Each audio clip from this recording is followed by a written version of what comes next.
जैसा कि आप सभी ने न्यूज़ में देखा होगा, अभिजीत प्लाजा जम्मू सेंटर पे जो है सतवारी रोड पे, वो जो भी हुआ वहाँ पे अनएक्सेप्टेबल था, शॉकिंग था हमारे लिए, क्योंकि मैं खुद वहाँ पे अवेलेबल थी।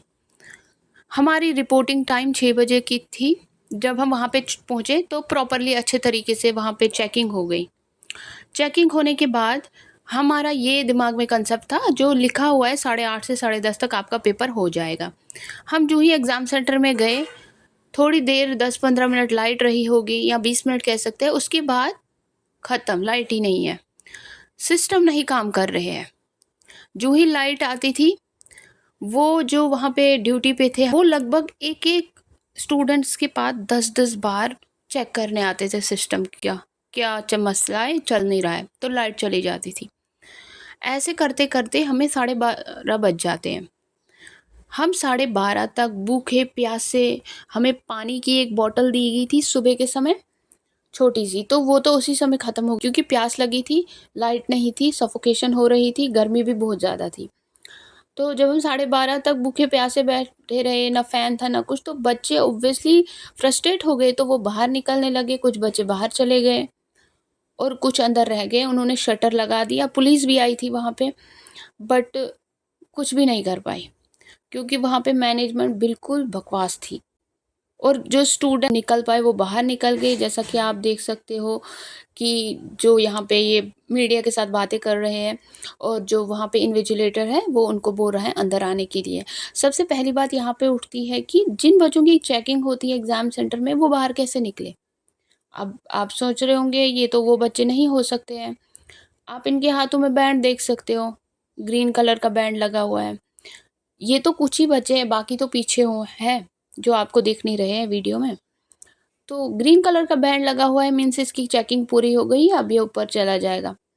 और जिनके साथ पेरेंट्स, ब्रदर्स, सिस्टर्स थे, जो नीचे वेट कर रहे थे, वो ऊपर वाले बच्चों को क्वेश्चंस बता रहे थे। जी आपको ना एक्स्ट्रॉफी ऑफ ब्लैडर के बारे में पूछा गया है। जी आपको लाइव वैक्सीन के बारे में पूछा गया है।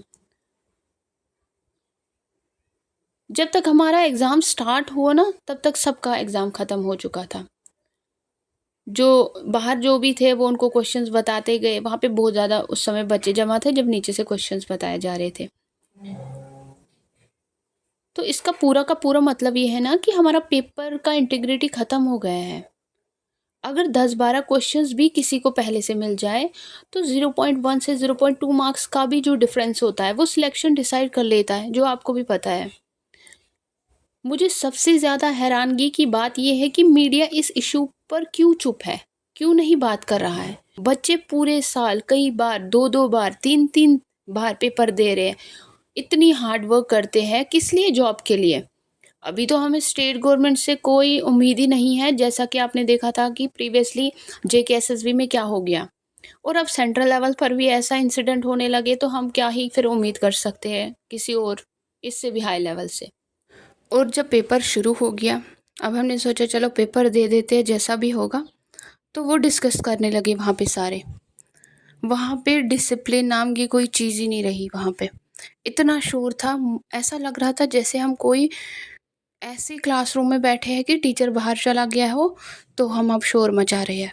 मेरा सबसे वर्स्ट एक्सपीरियंस है ये, जहाँ पे मैंने एग्ज़ाम दिया था, क्योंकि ये चीज़ें एक्सेप्टेबल है। आप सभी बताइए ना, क्या ये एक्सेप्टेबल है कि आप एग्ज़ाम दे रहे हो, वहाँ पे सारे बच्चे डिस्कस कर रहे हैं, मतलब डिस्कशन चल रहा है, आंसर्स फिल कर रहे हैं डिस्कशन करके, और वहाँ पे कोई भी कुछ नहीं बोल रहा है, कोई भी नहीं कुछ बोल रहा था वहाँ पे।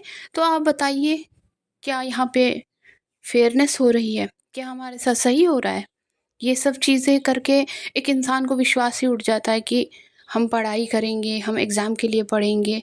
This is very very unacceptable. उन स्टूडेंट्स ने वहाँ पे एग्ज़ाम दिया, दे नो क्या सिचुएशन थी, दे नो कैसे हमने पेपर दिया, दे नो जब हम पेपर दे रहे तो वहाँ पे कितना डिस्कशन हो रहा था।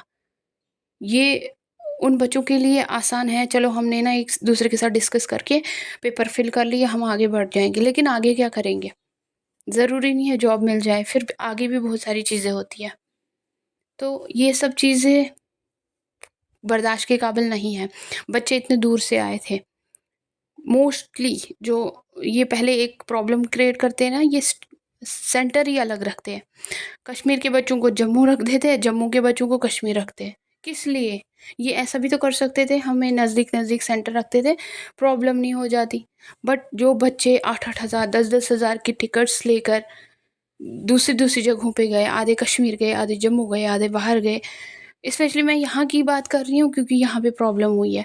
जो बच्चे बाहर से वहाँ से जम्मू आ गए इतना पैसा खर्च करके, और जिनका ये एक्सपेक्टेशंस था वो 10-12 बजे तक फ़्लाइट से चले जाएंगे, ट्रेन से चले जाएंगे, क्योंकि रोड की आपको भी पता है हालत कितनी बुरी है। तो उस सब का ज़िम्मेदार कौन है? उन सब के नुकसान का ज़िम्मेदार कौन है? उन सब के मेहनत के नुकसान का ज़िम्मेदार कौन है? उन सब के पैसों के नुकसान का ज़िम्मेदार कौन है? हम खुद, या ये सब? ये एक सिर्फ सेंटर का नहीं, ये स्टूडेंट के फ्यूचर का क्वेश्चन है। हम सब स्टूडेंट्स का फॉल्ट क्या था? हमने मेहनत की थी, टाइम से आए, सब रूल्स फॉलो किए, लेकिन एनवायरनमेंट ऐसा था जैसे हमें पनिश किया जा रहा हो। आई थिंक इट्स टाइम कि हम सब अपनी आवाज़ उठाएं, रेज और वॉइस एंड डिमांड अ री एग्ज़ाम, और एम से प्रॉपर एक्शन की अपील करें। ये अनएक्सेप्टेबल है, और अगर हम भी नहीं बोलेंगे किसी और के साथ भी यही होगा। आज हम अगर हार मान रहे हैं, क्या पता कोई उम्मीद करे बैठा है कि मैं कल सेंट्रल लेवल का एग्ज़ाम दे के नॉर्सेट पास कर लूँगा। अगर आप हमें बताइए, नीचे से हम सुन रहे हैं, बच्चे बातें कर रहे हैं जी, लाइव वैक्सीन के बारे में आया है, एक्स्ट्रॉफी ऑफ ब्लेडर के बारे में आ गया है, तो ऑब्वियसली उन्हें तो क्वेश्चंस बहुत सारे मालूम होंगे, और वो तो आगे जाने ही हैं। ये गलती किसकी है? हम बच्चों की, जो हम इतनी मेहनत करते हैं, पूरे साल लगाते हैं, आधों के 5-5 6-6 अटैम्प्ट्स होते हैं, आधों के लास्ट अटैम्प्ट होते हैं। क्या इसी चीज़ के लिए हमें सरकार दरबदर कर रही है? हमारा कसूर यही है कि हम इतनी मेहनत करके ये सब झेलने के लिए। मैं चाहती हूँ आप इस चीज़ को शेयर कीजिए ताकि रिस्पॉन्सिबल अथॉरिटीज़ और मीडिया तक हमारी आवाज़ पहुँचे। हर स्टूडेंट को एक फेयर और सेफ़ एनवायरनमेंट मिलना चाहिए, क्योंकि ये हमारा हक है। We have to raise our voice against these type of silly things, these type of unacceptable behavior, so that आगे फ्यूचर में किसी के साथ ऐसा बिल्कुल ना हो। से बच्चे आगे आज मैडम को यहाँ बुलाओ।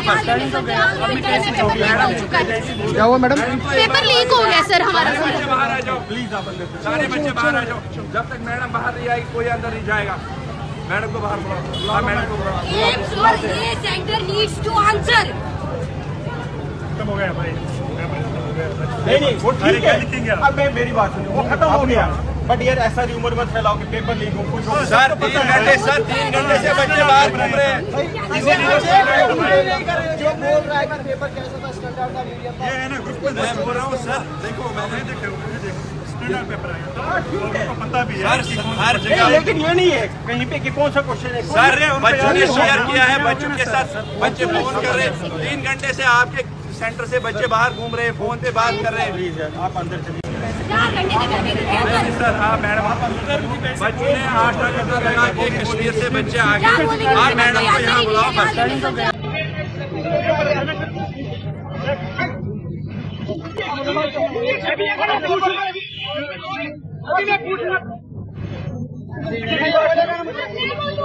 प्लीज सर, बच्चे फोन पे बात कर रहे हैं, कौन सा पेपर आ गया? आप क्यों दिखा? गलत बात है। मेरी बात सुनिए, मेरी बात सुनिए। आप मेरी बात एक रिक्वेस्ट सुनिए, आप सुनिए ना अभी पेपर, आप सुनिए पहले एक रिक्वेस्ट सुनिए। आप अभी पेपर जैसे बैठने के लिए मतलब जाएंगे, ठीक है, पेपर हो जाएगा, उसके बाद यू आर फ्री है। नहीं सर, पिछले 5 घंटे से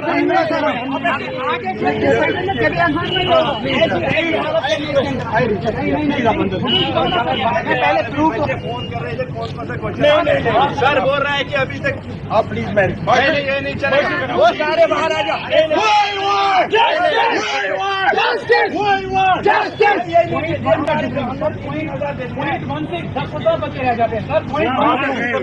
आप प्लीज अंदर से 1% की बात है, 0.1 की बात है सर, क्या आप बोल रहे हो? 0.1 नहीं सर, अंदर जाने का फायदा नहीं है सर। 9 बजे का टाइम है। 3,000 फीस देंगे। मैं सोपोर से एग्जाम यहाँ बच्चे 1-1 साल 2-2 साल से पढ़ रहे हैं। आप बकवास कर रहे हो।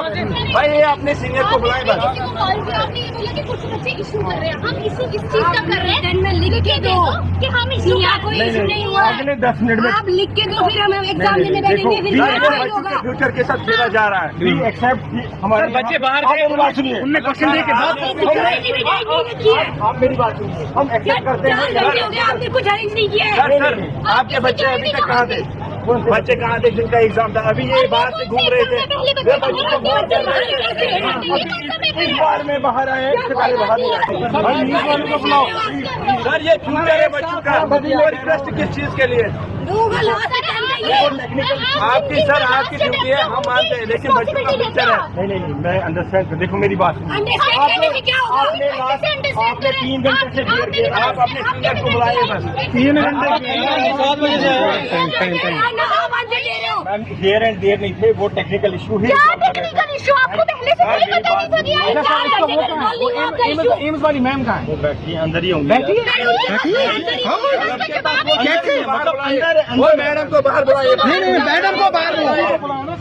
आप मैडम को बाहर बुलाइए। देखो आपने 3 घंटे मैम हमारे साथ बियर किया, आप सब ने।